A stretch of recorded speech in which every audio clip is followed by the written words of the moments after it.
दोस्तों, मृदुल तिवारी बहुत wrong track पे जा रहा है और ये बात मैं बड़े ही जिम्मेदारी के साथ बोलना चाहता हूँ कि वाकई उसने बिल्कुल गलत ट्रैक पकड़ लिया है।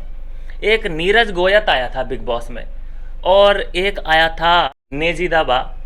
इन दोनों का बड़ा ही अच्छा सा ट्यूनिंग हुई और इन लोगों ने उस सीज़न में क्या करने की कोशिश करी थी कि भाई हम इस सीज़न को ऐसा बनाएंगे कि लड़ाई झगड़े ही ना हो, शांति से ये सीज़न बीत जाए। हम एक रिकॉर्ड कायम करेंगे कि भाई हर सीज़न में लड़ाई झगड़े होते हैं, लेकिन देखो इस सीज़न में नहीं हुए, ऐसे भी हो सकता है। तो ऐसा ही कुछ कुछ यहाँ पे मृदुल कहता हुआ नज़र आ रहा है कि भाई क्या हम अपने घर में भी ऐसे लड़ाई झगड़े करते हैं क्या, जैसे हम यहाँ पे करते हैं। तो मुझे तो लड़ाई झगड़ों से बहुत ही डर लगता है। मैं तो किसी से लड़ ही नहीं सकता। मुझे तो लड़ाई मतलब मैं तो दूर रहना चाहता हूँ। मैं नहीं चाहता कि लड़ाई हो, ना मैं करूँ ना मैं होने दूँ। ऐसी बातें, शांति प्रिय वाली बातें मृदुल तिवारी ने कर दी हैं और हम बहुत अच्छे से जानते हैं मेकर्स को और बिग बॉस को। वो ऐसे कंटेस्टेंट को बिल्कुल पसंद नहीं करते जो शांति के दूत बन जाएं। उन्हें चाहिए कंट्रोवर्सी, उन्हें चाहिए थप्पड़बाजी, उन्हें चाहिए धक्कम मुक्की, उन्हें ये चीज़ें चाहिए। हालांकि वो ऐसा जताते ज़रूर हैं कि लड़ाई नहीं करनी चाहिए। ये आज तक नहीं मैंने स्टेटमेंट सुना कि लड़ाई झगड़ा इस घर में नहीं करना है। ऐसा मैंने कोई स्टेटमेंट अभी तक बिग बॉस इतिहास में नहीं सुना। कहने का मतलब ये है कि जो यहाँ पे शांति की बात करेगा और ये वहाँ पे पीस फैलाएगा कि बिना लड़ाई झगड़े के भी हम सीज़न को आगे लेके जा सकते हैं, तो मैं कह रहा हूं दोस्तों कि या तो उसको अपना थॉट प्रोसेस चेंज करना पड़ेगा मृदुल को, और अगर उसने अपनी ये सोच को चेंज नहीं किया तो बिग बॉस मृदुल तिवारी को चेंज कर देंगे। सबसे बड़ा डर है ये।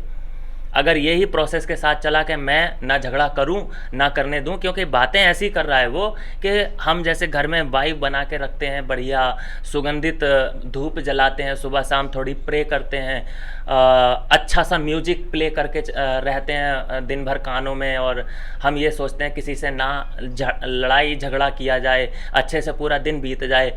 तो वैसा जब हम घर में नहीं लड़ते हैं तो हम यहाँ पे क्यों लड़ें।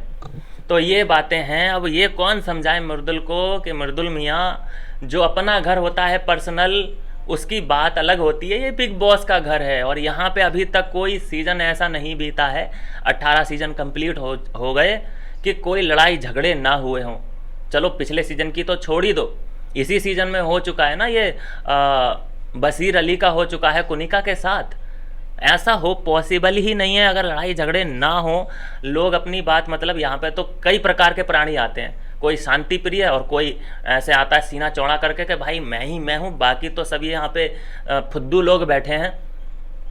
तो किसी किसी की अकल तो ठिकाने लगानी ही पड़ती है ना, क्योंकि वहाँ पे 1 मिलियन वाला भी है, 30 मिलियन वाले भी हैं। वहाँ पे गरीब भी है, अमीर भी है। चलो गरीब इतना तो गरीब नहीं है, लेकिन फिर भी सभी प्रकार के लोग होते हैं। कोई घमंडी भी होता है, कोई नरम दिल भी होता है। तो जो घमंडी है उसका घमंड नीचे कैसे लाया जाएगा। तो वो है एक सुधार गृह भी है, एक होता है ना बालक सुधार गृह, वैसा भी है बिग बॉस में। कोई आता है बहुत ही गुस्से के साथ और ये कर दूंगा वो कर दूंगा, ये कर दूं वो कर दूं, और अंदर जाके उसका जो टेम्पर डाउन होता है, हमने तो बड़े अच्छों को देखा है। जो पिछले सीजन में देखा हमने, एलविश यादव गैंग की तरफ से जो आया था वेट लिफ्टर, क्या नाम था उसका, रजत दलाल के बारे में आप जानते ही होंगे। बाहर वो एक नहीं सुनता है और अंदर उसने कितना सुना है। हालांकि सुनाया भी है, लेकिन उसने सुना भी बहुत है।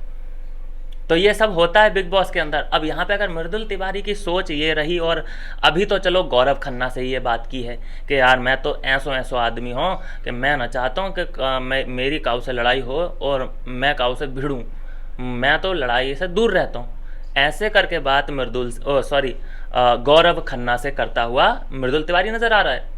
तो ठीक है, एक जगह पे कर ली, अच्छी बात है भाई। कुनिका से भी बॉन्डिंग अच्छी बन रही है वैसे मृदुल की, वहाँ पे कर ली, चलो कोई बात नहीं। अगर यही बात रिपीट एंड रिपीट होती रही, अगले दिन भी हो रही है किसी और से, चौथे दिन भी हो रही है किसी और से, तो मेकर्स एक्टिवेट हो जाएंगे कि भाई इस बंदे को निकालो, ये पूरे तालाब को गंदा कर देगा, ये शांति प्रिय बंदा नहीं चाहिए। तो जैसा नीरज गोयत के साथ हुआ था, कैसे निकाल दिया था, कोई रोक नहीं पाया था भाई। एक साजिश, उन्हें तो सब पता है, उन्हें बहुत अच्छे से पता है कि कौन सी चाल कब चलनी है। ऐसे चक्रव्यूह में फंसाएंगे कि हम खुद चक्कर में पड़ जाएंगे कि भाई ये कौन सा रूल बना दिया, ये कौन सा गेम खिला दिया कि यहाँ पे मृदुल को बाहर निकालना पड़ा। ये मत सोचो कि उसके फॉलोअर हैं, उसकी बैकबोन है, भैया सब रखे रह जाते हैं। कटारिया का नहीं देखा था क्या? कटारिया का पता था कि इनकी कटारिया की बैकबोन तगड़ी है, इसको वोट आउट बाहर के हिसाब से किया नहीं जा सकता, तो अंदर वालों से वोट आउट करा दिया। अब ये अंदर जो ऐसी गाथा गा रहा है कि भैया शांति प्रिय, शांति बनाए रखो, तो पहले ही घर वाले इसको बाहर कर चुके हैं बेडरूम से, इसे बेड नहीं दिया है। 6 वोट डाले थे कि भाई इसे बेड मत दो, इसे बाहर सुलाओ। तो हो सकता है कि दोबारा से अगर कोई ऐसी वोटिंग करा दी जाए और 4, 5, 6 वोट पड़ जाएं इसके खिलाफ, तो जयराम जी की है, फिर इसके लिए फिर क्या बचा? तो इसको गेम समझना पड़ेगा कि भाई यहाँ गेम खेलो, सीखना सिखावाना, मतलब किसी को सीखनी उखनी मत दो। पहले ही वहाँ पे 20 प्लस हैं सभी लोग, अशनूर को छोड़ दिया जाए तो सब 30 प्लस तो हैं ही। तो वहाँ पे किसी को सिखाने की तो एटलीस्ट ज़रूरत नहीं है, सब सीखे सिखाए आए हैं। गो विद द फ्लो, सीधी सी बात है, सिखाने की, ज्ञान पेलने की कतई ज़रूरत नहीं है। तो क्या कहना है दोस्तों, इसमें आपका जरूर अपनी राय दें। मिलते हैं नेक्स्ट वीडियो में नई अपडेट के साथ।